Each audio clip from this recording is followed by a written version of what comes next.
Hey guys, welcome back to another video.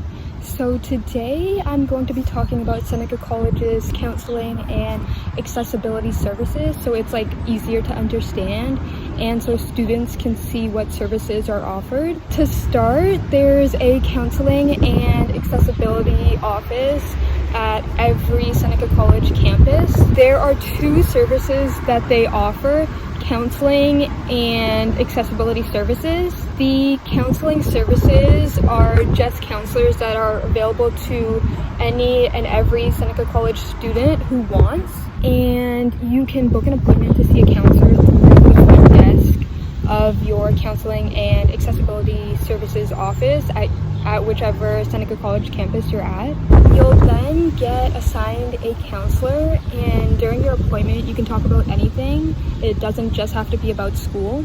It's basically free therapy. They help you to find solutions to like any issues you have, and they give you advice and they listen to you. They are also the ones who help you find accommodations for your academics if you need, but I'll talk about that a little bit more later. And there's also a counselor that specializes in sexual violence and sexual assault.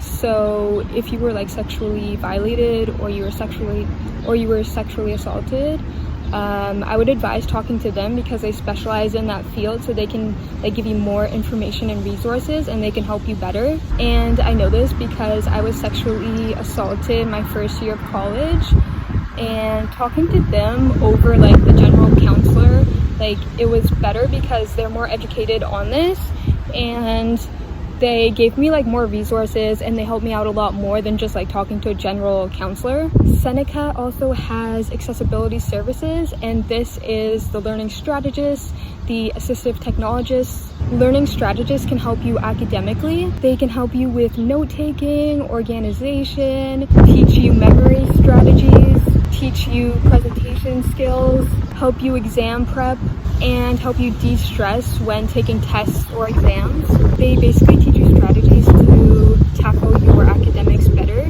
I saw one before because I have accommodations to have a memory aid, so they taught me what a memory aid is and how to create one. Basically, it helps to jog your memory during tests or exams.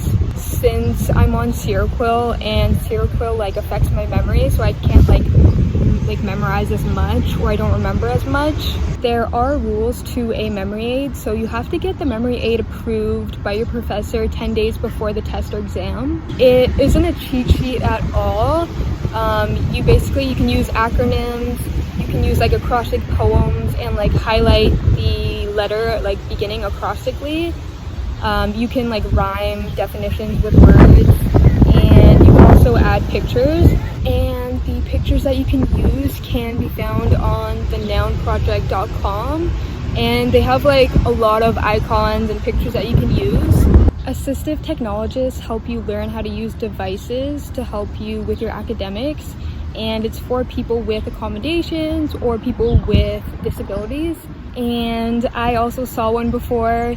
They showed me how to use Microsoft OneNote, and this is really good for like taking class notes, and it's also good for the audio part where you can like record your professor during the lectures, and it kind of organizes it for you. I have an accommodation because I have memory problems, so I can like record the professor during their lectures, and then I can play it back later and listen to it and make notes and study. They were going to give me like a pen where you can like write down class notes, or I think it like also recorded like what the professor said and then you can play back later, but I was like, nah, that's okay, because I have my iPhone and the voice memo is really good. Like you can record the professor and you can hear very clearly, like no matter where you're sitting in the class, like even if you're sitting in the very back or in the front or in the middle. And they also asked me if I wanted to have a note taker come to class with me and take notes for me, but I was like, nah, that's okay. Because I kind of like to do notes my way, so I know like how everything is organized. And plus I come late to lecture sometimes I don't stay for the full lecture, sometimes I don't even come to lecture, so I didn't want a note taker. But if you have accommodations, you can get one. If you do need accommodations academically, then call your front desk of whichever Seneca campus you're on. Call the Counseling and Accessibility front desk for that campus and ask them for a functional limitation assessment form.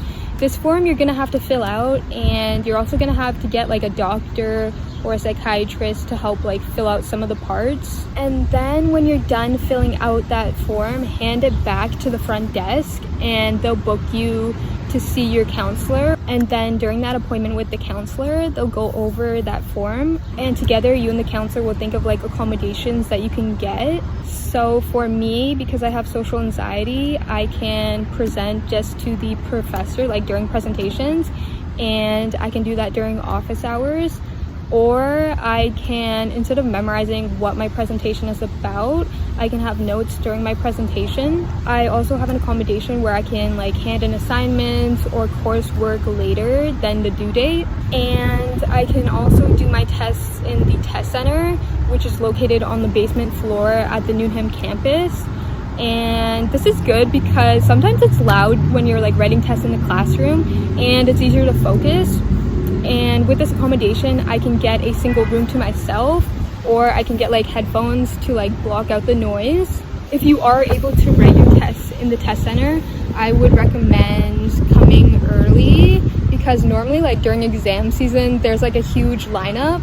So when you go inside the test center, you'll be asked to put your belongings in a cubby, and then any valuables that you have, you can put it in a plastic bag and bring it into the test center with you. You'll just have to put it where your feet are, and you'll have to obviously turn off your cell phone. And then you just gotta show them your one card, and you have to tell them what your professor's name is so they can get your test for you. And so that your professors know about your accommodations, you'll have to distribute your accommodation letter to them. And you'll have to do this on the Seneca Clockwork. When you're making your accommodations with your counselor during that appointment, they'll show you like where the accommodation letter is located on Clockwork, and they'll also like walk you through how to use Clockwork, and they'll show you how to distribute your letters to your professors. Every semester you'll have to distribute your accommodation letter to your professors.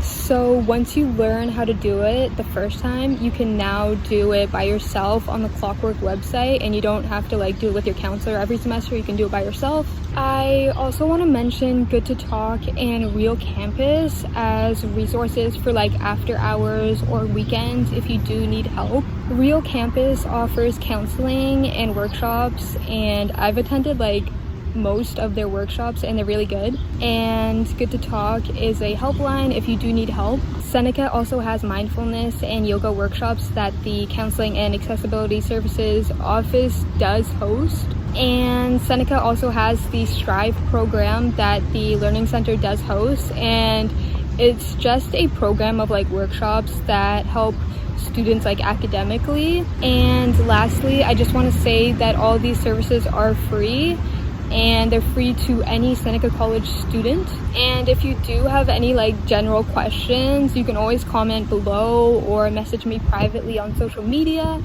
and I'll try my best to get back to you. So with that being said, I hope this helped, and I will see everybody in another video. Bye guys!